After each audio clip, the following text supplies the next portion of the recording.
वो कवर कर लिए थे। देखिए कल्पेबल होमोसाइड और मर्डर में जो है मेनली ये डिफरेंस होता है। सबसे पहला डिफरेंस जो होता है वो प्रोबेबिलिटी ऑफ डिग्री का, डिग्री ऑफ प्रोबेबिलिटी का डिफरेंस होता है। मतलब कि जो कल्पेबल होमोसाइड होता है उसमें जो होती है संभावना होती है कम, लेकिन जो मर्डर होता है उसमें डेथ की संभावना होती है ज्यादा।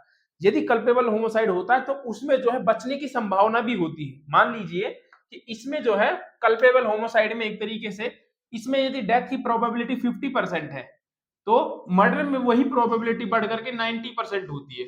तब जो है इनमें एक ये डिफरेंशिएट है। दूसरा, मर्डर जो होता है वो 4 तरीके से हो सकता है, लेकिन कल्पेबल होमोसाइड जो है वो 3 तरीके से हो सकता है। 3 तरीके से कैसे?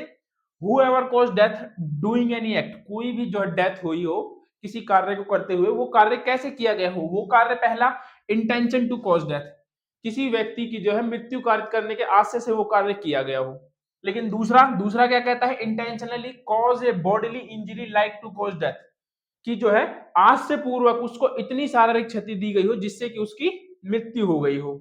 ये भी ठीक है, ये दूसरा है। उसके बाद तीसरा तरीका कहता है doing an act with knowledge that it is likely to cause death, मतलब कि उस कार्य को करते हुए उसको यह नॉलेज थी कि इस कार्य से जो है किसी की जान जा सकती है, उसके पश्चात भी वो उस कार्य को करता है, तो ये क्या होगा? तो वो होगा कल्पेबल होमोसाइड। ठीक है, अब हम दूसरी तरफ आते हैं। ये है जिन 3 तरीके से जो है कल्पेबल होमोसाइड होता है। ठीक है, इन 3 तरीकों से होता है। अब आते हैं कि मर्डर जो है कितने तरीके से होता है। मर्डर 4 तरीके से हो सकता है। पहला देखिए, whoever cause death doing an act, death जो होती है वो किस कार्य ऐसे कार्य से होती है जैसे कि पहला पहला कहता है इंटेंशन टू कॉज डेथ, इसका और इसकी इंटेंशन जो है दोनों में जरूरी है। इंटेंशन टू कॉज डेथ, उसकी भी जो है जान लेने की जो है आशय हो और इसके भी जान लेने का आशय हो। दूसरा कहता है, दूसरा ये बात करता है कि इसमें जो ऑफेंडर होता है मर्डर में, उसको ये पता होता है कि इस कार्य के करने से जो है इस व्यक्ति की जान जा सकती है। ठीक है, उसको बोलते हैं cause body injury offender, now it is likely to cause death of a person, मतलब कि जो ऑफेंडर है, मारने वाला है, उसको पता है कि यदि मैंने इस पर जो है वार किया तो इसकी जान जा सकती है। वो ये चीज जानता है कि इससे जान जा सकती है। मतलब कि ए जो है वो बी पर जो है गोली चलाता है और बी को यहां पर पता है, ए को यहां पर पता है कि यदि इसको गोली लगी तो जो है इसकी वजह से इसकी डेथ हो सकती है, फिर भी वो जो है उस पर गोली चला देता है। तो यहां पर ये जो होगा ये क्या होगा? ये मर्डर होगा।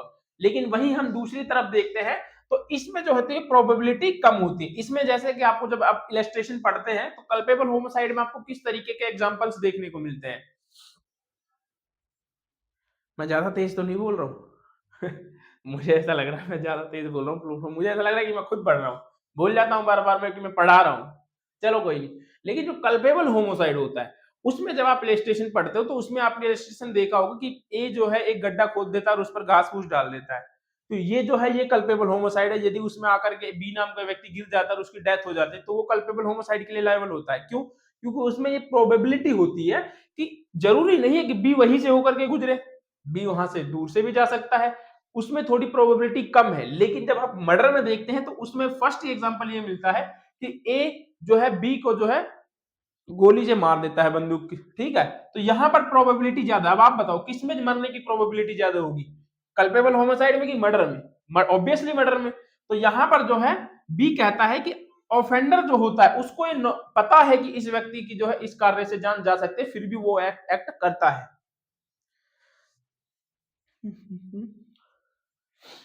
वैसे तो मैं दोबारा से लिखवाता, लेकिन चलो अभी जो है आपको समझाने के लिए लिख दे रहा हूं, फिर जो है दोबारा से चार्ट बना दूंगा। ठीक है, यहां पर जो है offender knows,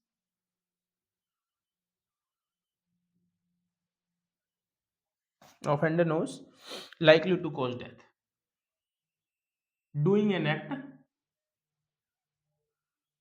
likely to cause death। ठीक है, मैं दोबारा से लिखवा दूंगा, कोई बात नहीं, जिनको नहीं पता हो।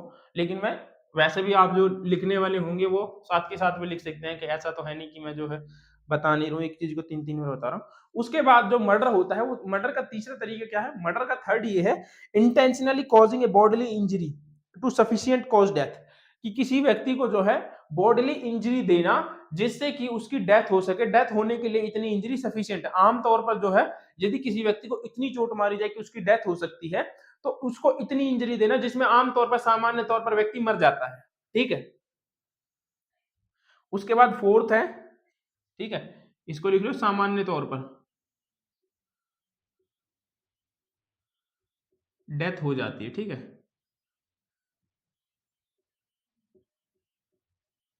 इतनी इंजरी उसको देना। उसके बाद डी, यहां पर याद रखिए कल्पेबल होमोसाइड में सिर्फ 3 तरीके से हो सकता था, लेकिन ये 4 तरीके से हो सकती है डेथ का। ठीक है।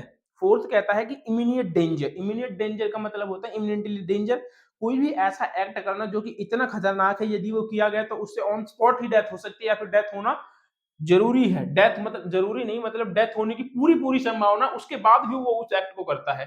तो इसमें क्या है, तो वो जो होगा वो इमीडिएटली डेंजर है, इसमें जो होगा वो लायबल होगा। जैसे कि मान लीजिए इसमें एक एग्जांपल है, जब हम सेक्शन नंबर 101 को पढ़ेंगे तो इसका इलस्ट्रेशन 4 है।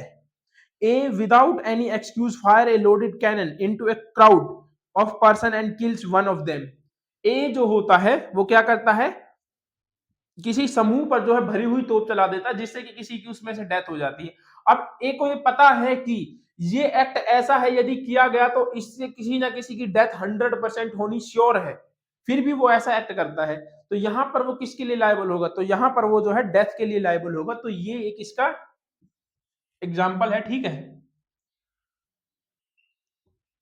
इमिनेंटली डेंजर, कोई बात नहीं, मैं लिखवा दूंगा दोबारा से, टेंशन फ्री रहिए आप। ठीक है, और यदि आप, मैं आपको ऑरली बता दूं तो आप खुद लिख लो। ठीक है, मतलब कि एक सेक्शन में आपको लिखना है कल्पेबल होमोसाइड और दूसरे में लिखना है आपको मर्डर। ठीक है, ये मैं बता दे रहा हूं, और इसके बाद में जो डिफरेंशिएट होंगे वो भी आपको आगे पता चल जाएगी। ठीक है, वो मैं आपको लिखवा दूंगा मिटा करके।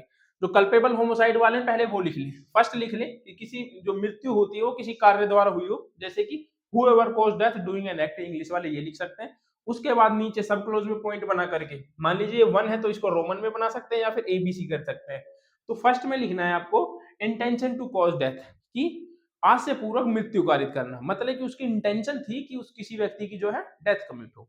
उसके बाद में आपको मर्डर की साइड में लिखना है, सेम ऐसे ही लिखना है, फर्स्ट पॉइंट सेम है, इंटेंशन टू कॉज डेथ, इसमें कोई चेंजमेंट नहीं है, इसमें भी इंटेंशन चाहिए, इसमें भी।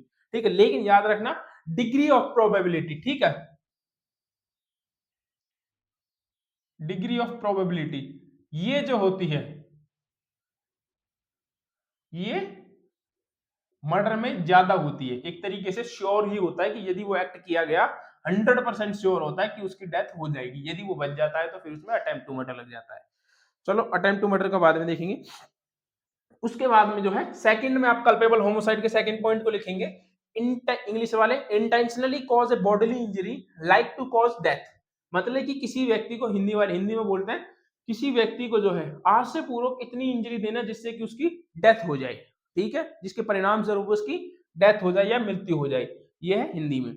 उसके बाद आप दूसरा लिखेंगे बी पॉइंट मर्डर में, दूसरी तरफ ये कहता है कि ऑफेंडर नोज, सेकंड लिखेंगे cause bodily injury, offender knows it is likely to cause death of a person, मतलब कि ऑफेंडर ये जानता था कि इस एक्ट के करने से जो है उसकी मृत्यु हो सकती है, हिंदी में ये बोलते हैं। उसके बाद में यहाँ पे थर्ड पे आ जाएंगे सी में, तो सी कहता है कल्पेबल होमोसाइड का doing an act with intentional with knowledge that like to cause death, मतलब कि उस कार्य को करते समय जो है उसको ज्ञान था कि इस कार्य से जो है उसकी मृत्यु हो सकती है, ये कहता है हिंदी का थर्ड। उसके बाद में फोर्थ, इसके मर्डर के थर्ड में आएंगे सी में। सी कहता है कि सामान्य तौर पर, मतलब कि प्रकृति के सामान्य अनुक्रम में यदि किसी व्यक्ति को इतनी इंजरी दी जाए तो उसकी डेथ हो जाती है, ये कहता है सी। ठीक है, फोर्थ कहता है, फोर्थ क्या कहता है, doing an act knowledge to immediate danger of all probability cause death, मतलब कि उस व्यक्ति को ये पता है कि यदि ये एक्ट किया गया तो उससे जो है किसी न किसी व्यक्ति की मृत्यु हो जाएगी। तो ये होता है इसका मेनली जो है मेन डिफरेंशिएट होता है। अब यदि आपके मान लीजिए प्री में या मेंस में कोई आ जाता है तो उसके बाद में भी आप जो है इसमें से कुछ और लिख सकते हैं, जैसे कि अभी मैं आपको बताता हूं कि क्या क्या डिफरेंशिएट आप और कर सकते हैं इनमें। ठीक है,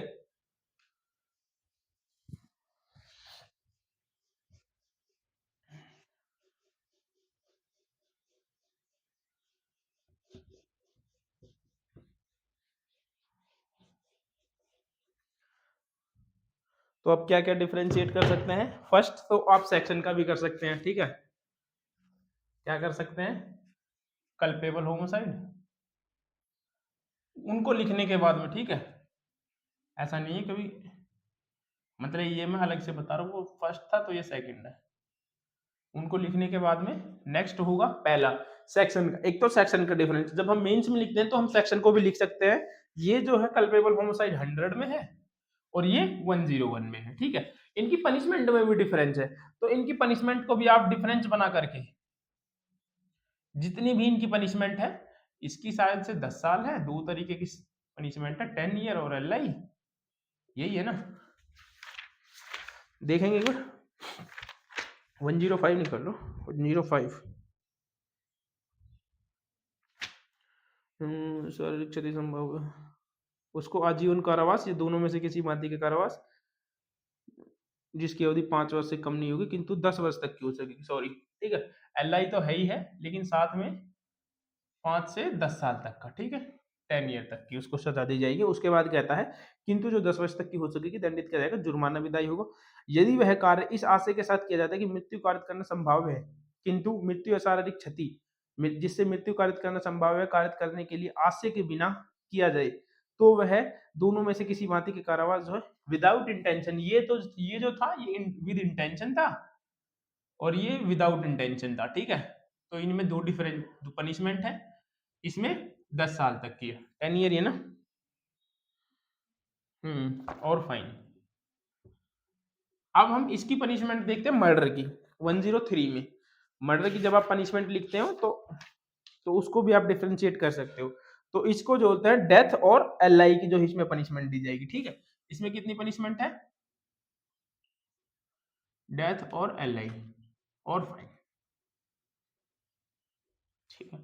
हालांकि सब क्लोज टू ये कहता है कि 5 और 5 से ज्यादा पर्सन जो है, कोई व्यक्ति मिल करके समूह मूल जाति वंश के आधार पर जो किसी व्यक्ति की हत्या करते हैं तो उनको जो होगी उनको मृत्यु दंड या और आजीवन कारावास की उसको सजा दी जाएगी, ये हम आगे बता देंगे। तो ये मेनली इनमें डिफरेंस था कल्पेबल होमोसाइड एंड मर्डर।